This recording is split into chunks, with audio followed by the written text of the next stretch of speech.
What is really important here is what is across the street from them. You see, across the street from them. And we're gonna do a walkthrough today of what I believe will be the new outreach center for the Hope Connection. So let's do a quick walkthrough and see what's here so we can understand what we're gonna be and what we're gonna be about.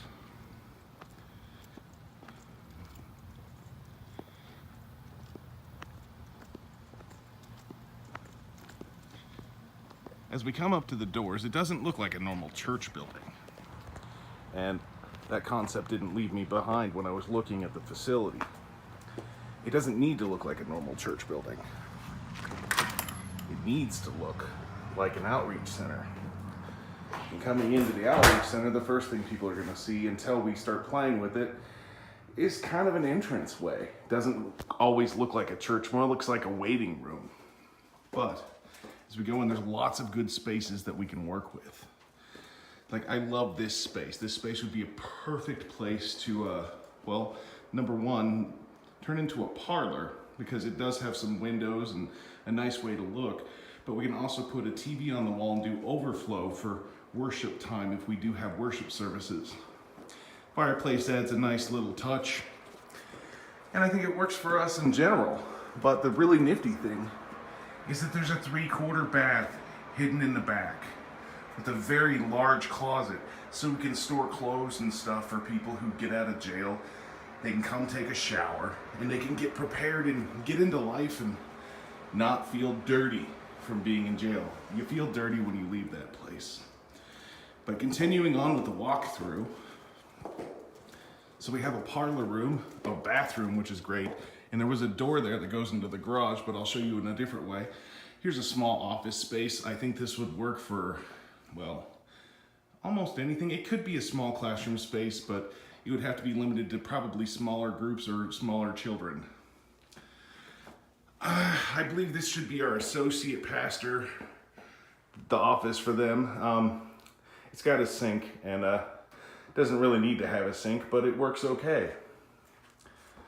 Continuing on down the hallway, there is a water fountain. We've got it unplugged right now because of COVID. But there's another good room back here, and it's got the internet hookups. And this entire building is hit with a Cat5 so we don't have to run wireless all the time. So we don't have some issues.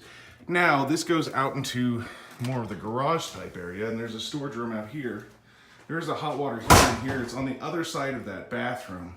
What I'd like to place in here eventually is a washer and dryer so we can wash clothes for those who come out and make sure that everything's clean. But continuing on, we go into an outside space. The outside space is right out here. This is a 4-car garage, or at least it doesn't have any overhead door, but it would be a perfect space for an outside area for youth. Put ping pong tables, pipe out Christian music, have a good time. And plus, this door goes back into that bathroom there.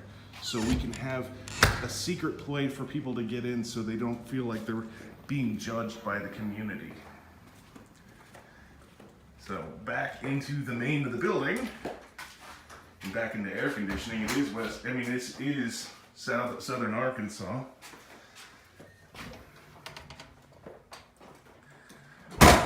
We continue through the hallways here,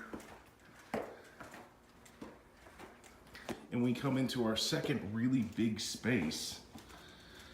And I believe this would be perfect for classrooms.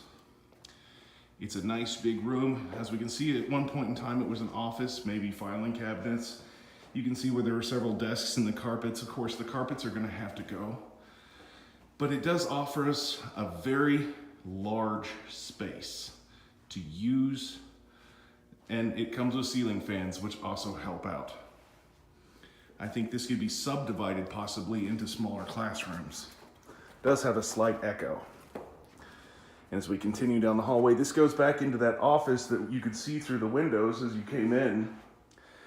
And I would like to actually point out this wall right here leads directly into where our worship space is going to be. I would like to hit that wall right there, cut a hole in it and possibly put windows in it. Another pastor in town said he'd volunteer some windows or donate some windows so we could do some things to the building to make it look kind of cool and sort of retro. And then we go into what will be our worship space. And I know right now it doesn't look like much because this was an office building. I'm going to take those cabinets out. And there is another thing in here that definitely hits people. There is a large fireproof vault.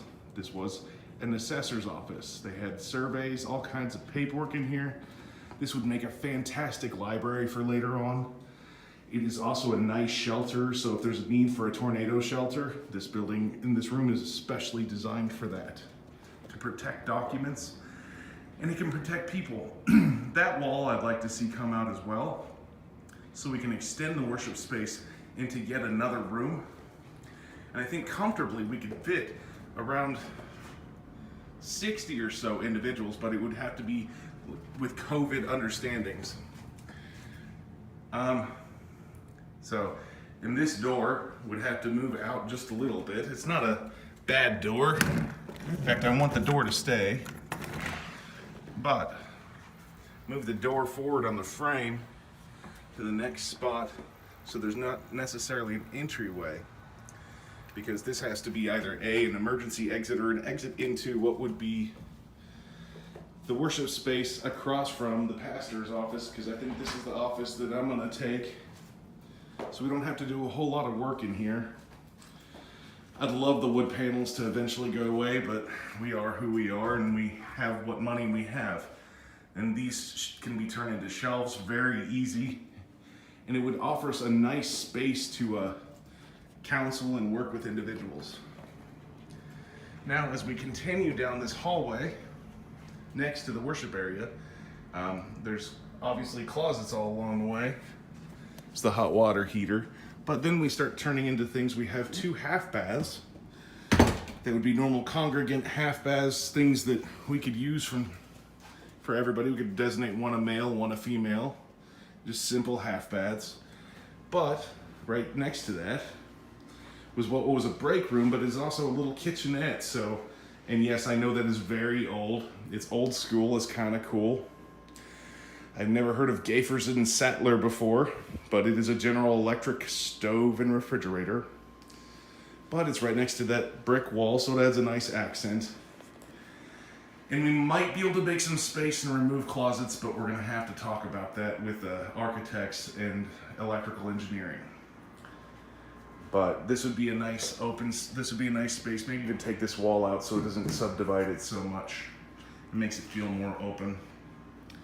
For the most part, this is our space.